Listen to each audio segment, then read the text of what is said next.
ओम शांती. आज 16/8/2026 रविवारचे अव्यक्त बापदादांचे महावाक्य.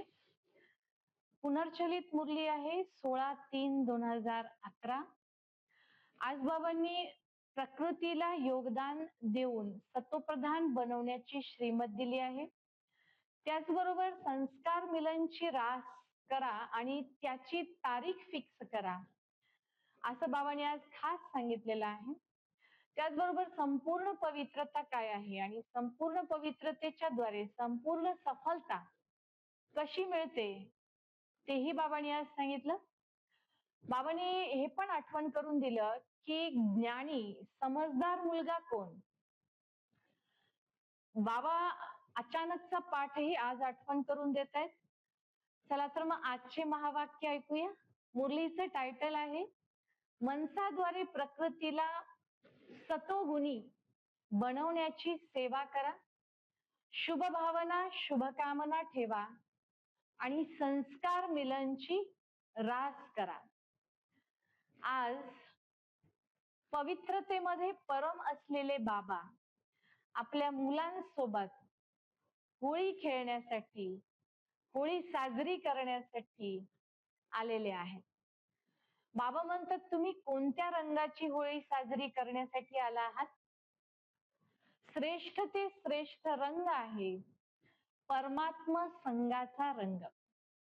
हा रंग नेहमी श्रेष्ठ बनविणारा आहे. प्रत्येक मुलाच्या मस्तकावर भाग्याचा सितारा चमकत आहे. बाबा म्हणतात, तुम्ही डबल पवित्र बनता तर डबल मुकुटही प्राप्त होतो, दुहेरी मुकुट. डबल पवित्रचा अर्थ आहे, बाबा आपल्याला म्हणतात की तुम्ही आत्म्याला पवित्र बनवता तर शरीरही तुम्हाला सत्वप्रधान मिळते आणि तिथे डबल मुकुट अर्थात सोन्याचाही ताज आहे आणि पवित्रतेचाही मुकुट आहे. पूर्ण कल्पात संगम युगाचा परमात्मा संघ डबल पवित्र बनवतो. आपण डबल पवित्र बनतो कशाच्या आधारे? परमात्मा संघाच्या आधारे. पूर्ण कल्पात एकदाच. पुढे बाबा सांगतात, तुम्ही बाबांच्या सोबत राहण्यामुळे, बाबांना कंबाईंड सोबती साथी बनवण्यामुळे डबल पवित्र सहज बनवू शकता. कारण दुनियेमध्ये पवित्र राहणे अवघड समजतात.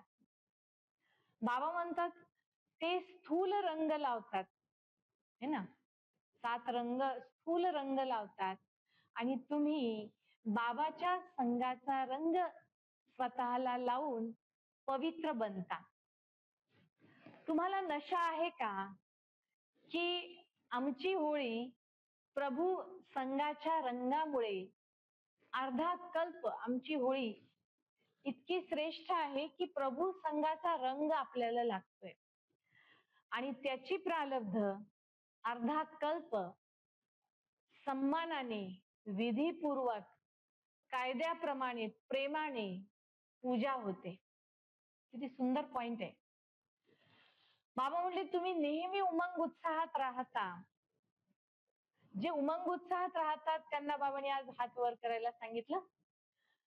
बाबा म्हणतात, नेहमी राहता का? कधी कधी नको. तुम्ही प्रभूच्या संघाचा रंग लावता आणि दुनियेमध्ये होळीला स्थूल रंग, तेही देहभानाचा रंग लावतात. ती होळी करण्यासाठी रंग आणावा लागतो, खर्च करावा लागतो आणि इतकं करूनही फायदा काहीही नाही. बाबा म्हणतात, तुम्ही जे होळी खेळता परमात्मा संघाच्या रंगाची, इथे खर्चही नाही आणि फायदा आहे, तो पण 21 जन्माचा. बाबा म्हणतात, ते देहभानामध्ये राहतात आणि तुम्ही आत्म अभिमानी राहता. पुढे बाबांनी होळी शब्दाचा दुसरा अर्थ सांगितला. होळी अर्थात जे होऊन गेलं ते होऊन गेलं, झाले ते झाले. होळी म्हणजे जे बीती सुबीती संपलं. व्यर्थ विचार कधी चालतात? जेव्हा आपण गतकाळातल्या भूतकाळातल्या गोष्टी वारंवार आठवतो, तेव्हा व्यर्थ विचार चालायला सुरुवात होतात.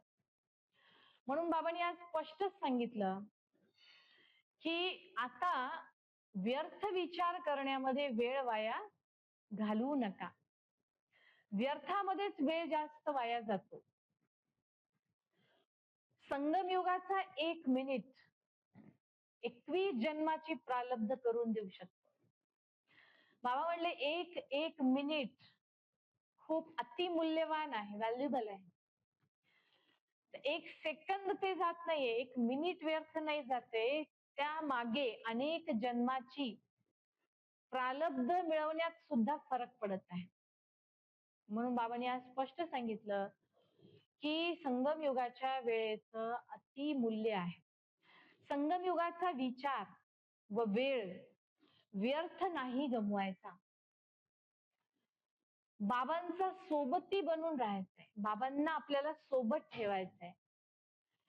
बाबा म्हणतात 1 मिनिट व्यर्थ जाणे म्हणजेच कितीतरी अनेक जन्माचं नुकसान होणे. 21 जन्माचा संबंध प्रत्येक विचार व मिनिटा सोबत आहे. म्हणजे 1 मिनिट 1 विचार व्यर्थ जाणे म्हणजे त्याचा कनेक्शन संबंध 21 जन्माच्या प्रारब्धासोबत आहे. संगमयुगाच्या बाबा आज वेळोवेळी बाबांनी संगमयुगाचा वेळाचं महत्व सांगितलेलं आहे. संगमयुगाच्या वेळेसाठी म्हणतात की आता नाही तर कधीही नाही. इतके महत्व बुद्धीत ठेवायला पाहिजे. कारण जी कमाई संगमयुगावर करता येते ते अन्य कोणत्याही युगामध्ये होत नाही. बाबा म्हणतात दिवसभर स्वतःची पडताळणी करा, चेकिंग करा की बाबांचा रंग लावलेला आहे का, आणखी दुसरीकडे कुठे वेळ विचार जात तर नाहीयेत ना, व्यर्थ तर होत नाहीयेत ना, याची स्वतः पडताळणी करण्यासाठी बाबांनी आज सांगितलं. पुढे बाबा सांगतात की बाप दादा इशारा देतात, मनातील शुभ सतोगुणी संकल्पाने प्रकृतीलाही सतोगुणी बनवा. अभ्यास दिला बाबांनी, इशारा पण दिला आणि अभ्यासही दिला की आपल्या स्वतःच्या मनातील शुभ सतोगुणी संकल्पाद्वारे प्रकृतीला सतोगुणी बनवा. बाबा म्हणतात जसे मायाजीत बनण्याचं अटेन्शन ठेवता, तसंच प्रकृतीला सकाश द्यायचा आहे, व्हायब्रेशन द्यायचं आहे. बाबा म्हणतात मायेचा वायदा आपले काम, मायेचं काम काय येणे आणि आपलं काम मायावरती विजय प्राप्त करणे. पण त्यासाठी अटेन्शनची गरज आहे, लक्ष देण्याची आवश्यकता आहे. अटेन्शनची जर कमी झाली तर आपण मायेला जिंकू शकत नाही. पुढे बाबांनी सांगितलं की संगमयुग म्हणजे पूर्ण अमृत वेला आहे आणि अमृत वेला म्हणजे सकाळ. आणि जेव्हा सकाळ आहे तर आपल्याला त्यावरती प्राप्तीचा वेळ आहे. नवीन राज्य सकाळ कोणती आहे? संगमयुग झाल्यानंतर जी सकाळ येणार आहे ते आहे सतयुग, नवीन राज्य. तर बाबा म्हणले नशा आहे का की आम्हाला नवीन राज्यात जायचं आहे? पुढे बाबांनी सांगितलं तुम्हाला चिंता नाहीये काय होईल, कसे होईल. का? कारण तुम्ही भविष्य प्रारब्ध आधीच जमा करता. प्रकृतीला सतोगुणी कोण बनवेल? बाबांनी आठवण करून दिले तुम्हालाच बनवायचं आहे. हे जे 5 तत्व आहेत त्याला सतोगुणी कोण बनवेल? बाबा आठवण करून देतात तुम्ही.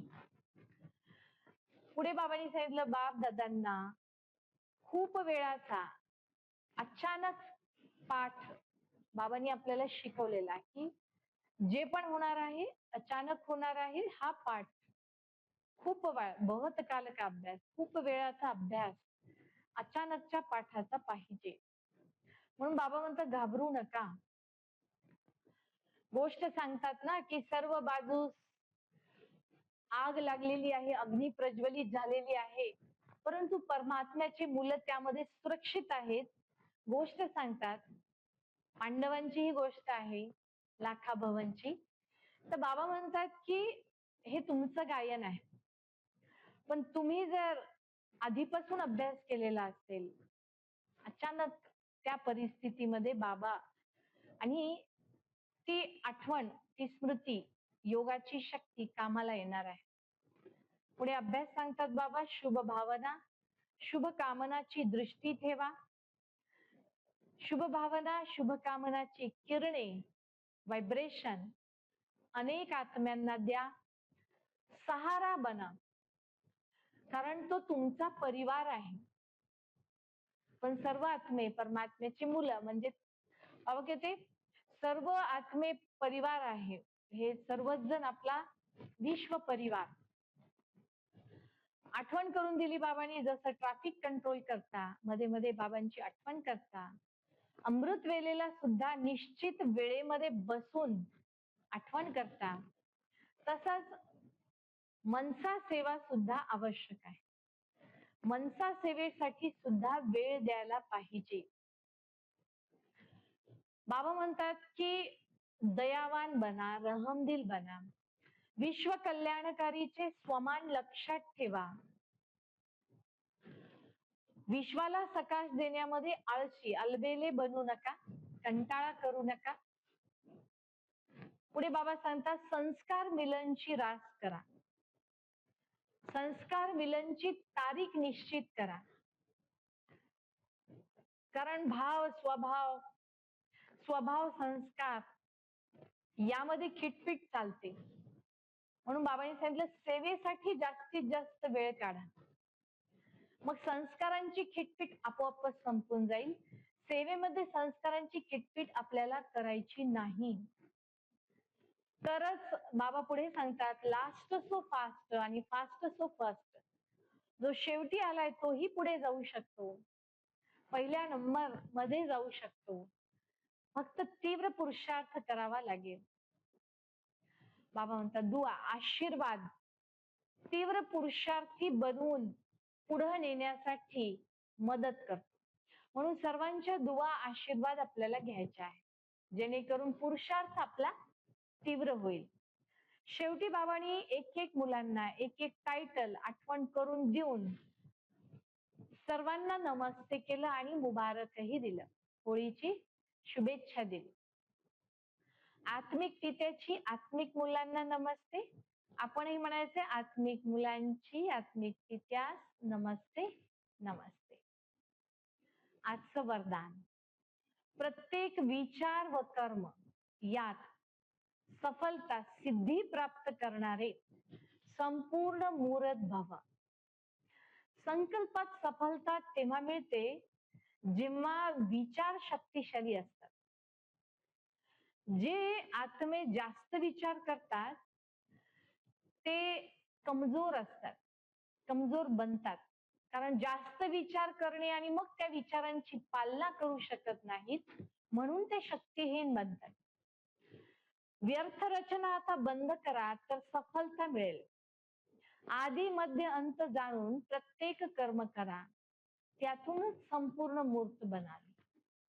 आजचा सुविचार आहे, वेळेवर दुःख व धोका यातून वाचून सफल होणाराच ज्ञानी समजदार आत्मा आहे. समजदार ज्ञानी आत्मा कोणाला म्हटलं बाबांनी? वेळेवर दुःख व धोका यापासून स्वतःला वाचून सफल करणार समजदार आणि ज्ञानी. अव्यक्त इशारा आहे, अपवित्रतेच्या बीजा समाप्त करून संपूर्ण स्वच्छ पवित्र बना. तुम्ही होली हंस आहात आणि होली हंस मुलांचा आहार शुद्ध पाहिजे, व्यवहार शुद्ध पाहिजे, अशुद्धीचा नावही नको, अशुद्धीचे नावही नको. तिथे पवित्र, जिथे पवित्रता आहे तिथे अपवित्रता आपोआपच संपून जाते. होली हंसच भविष्यामध्ये राजे बनणार. खूप सुंदर पॉइंट आहे हा. आजच्या मुलीमध्ये सूचना आहे. आज महिन्याचा 3रा रविवार सायंकाळी 6:30 ते 7:30 खास पवित्रतेची दिव्य किरणे सर्व आत्म्यांना द्यायचे आहेत. पवित्र बनायचंय, योगी बनायचंय, ही शुभ प्रेरणा सर्व आत्म्यांना द्यायची आहे. तर या सर्व गोष्टींचं विस्तृत विश्लेषण आज बाबांनी महावाक्यांमध्ये केलेलं आहे. दिवसभर आपण मनसा सेवेसाठी तयार राहूया. शुभ भावना, शुभ कामना ठेवून संस्कार बेलांची रास करूया. ओम शांती.